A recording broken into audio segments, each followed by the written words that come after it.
You ever try to speak about what's going on behind closed doors, but whenever you say whatever it is, you get the pushback, but they're such a nice guy, or they're such a wonderful woman.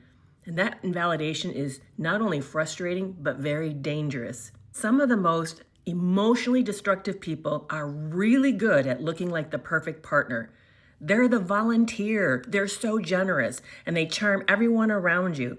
Take the story of Betty and Dan Broderick, featured in Netflix series Dirty John Season 2. He looked perfect. He was a successful lawyer, a provider, and had a lot of respect in the community. But behind closed doors, he erased Betty's identity and her sense of self. Gaslighting just doesn't happen by our partners and loved ones. It also happens by society. Everyone believes the abuser's perfect public image, and it becomes very hard to find support when you live in an environment like that. Dan successfully hospitalized Betty as being crazy.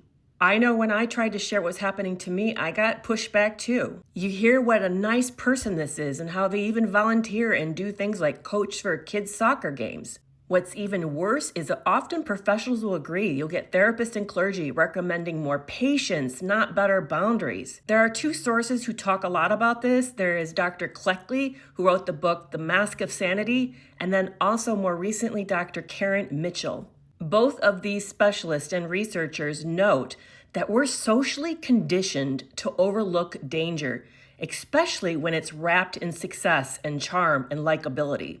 Society teaches us to prioritize appearances, to be polite, to give benefit of the doubt, and dangerous people, they count on that. So it makes survivors look crazy, look dramatic and unstable, and often, due to the weight of the disbelief, we end up breaking down, almost confirming the worst things that are being said about us. That's often when survivors start to act even more intense, not because they're unstable, but because nobody is listening. And this tragically just happened again 5 days ago after a mother warned everyone of her ex's dangerousness. Now those 3 girls are no longer with us. If you're feeling torn and confused, like no one gets what you're going through, it may be a form of emotional entrapment. I want you to consider downloading my handout that's free called 7 Signs You're Emotionally Trapped and get the clarity you need to find out what to do next.